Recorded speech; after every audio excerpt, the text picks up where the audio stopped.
Chant des montées à Jérusalem. Quelle joie quand on m'a dit « Nous allons à la maison du Seigneur ». Nos pas s'arrêtent enfin à tes portes, Jérusalem. Jérusalem, tu es bâtie comme une ville qui forme un ensemble uni. C'est chez toi que les tribus du Seigneur, montent pour louer le Seigneur. Telle est la règle en Israël. Chez toi se trouve le trône du descendant de David, où il siège pour rendre la justice. Demandez la paix pour Jérusalem. Que ceux qui t'aiment, Jérusalem, jouissent de la tranquillité. Que la paix règne dans tes murs et la tranquillité dans tes belles maisons. Pour l'amour de mes amis, de mes proches, je veux dire, la paix soit sur toi. Pour l'amour de la maison du Seigneur notre Dieu, je demande pour toi le bonheur. Amen.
Le passage de ce jour est tiré des béatitudes, qui ne sont pas des attitudes béates ou bêtes, comme peuvent le penser certains, mais c'est d'après le terme originel makarios en grec, celui qui possède une joie intérieure, incapable d'être affecté par les circonstances qui l'entourent. Et puis André Chouraki traduit lui par « en marche ». Et c'est cette traduction-là que je vous propose de garder aujourd'hui dans notre cheminement de Pâques. En marche vers le bonheur, même si aujourd'hui nous sommes plutôt dans la souffrance. En marche, c'est ne pas être statique. C'est se mettre en mouvement vers quelque chose, c'est quitter quelque chose du passé pour découvrir le présent et le futur qui va arriver. En marche, c'est la dynamique du royaume qui s'est introduit dans notre monde et dans notre vie, par l'incarnation du Christ en Jésus de Nazareth. Ce royaume n'est pas encore là, il est chemin et c'est par nous-mêmes qu'il va venir, par notre adhésion à la volonté de Dieu, car lui ne nous l'impose pas. En marche, c'est le Yallah de Sœur Emmanuel, qui en arabe signifie en avant. Son Yallah, elle l'a mis au service des autres parce que c'était la mission qu'elle avait acceptée, bien que, en regardant ce qu'elle a fait, elle a plus couru que marché. En marche, c'est aussi une attitude de vie qui refuse la malédiction, parce que la bénédiction de Dieu est bien plus importante. 1000 fois, nous dit la Bible, contre seulement 3 fois pour les malédictions. Si le mal et la souffrance sont inévitables dans notre monde, nous ne sommes toutefois pas obligés de nous y morfondre.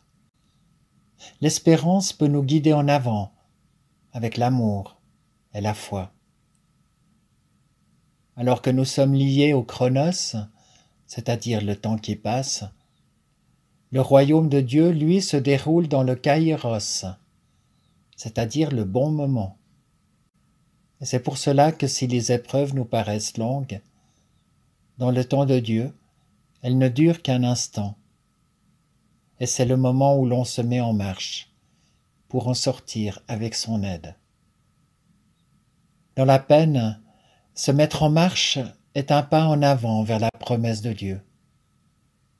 Nous l'avons entendu lundi avec l'annonce à Marie. Cela a dû être un choc difficile pour elle d'entendre qu'elle était enceinte, hors mariage. Mais elle a fait un pas de foi et elle est entrée dans le chemin que l'Éternel lui avait préparé.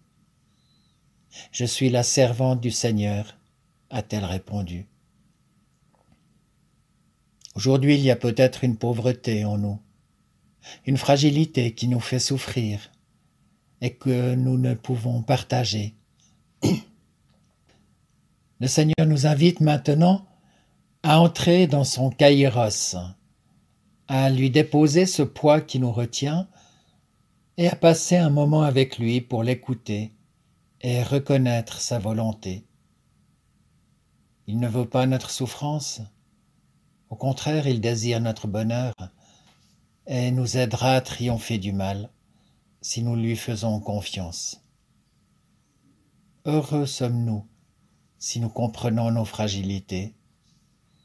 En marche, Dieu nous appelle sur le chemin de la foi pour laisser le royaume s'établir en nous. Amen.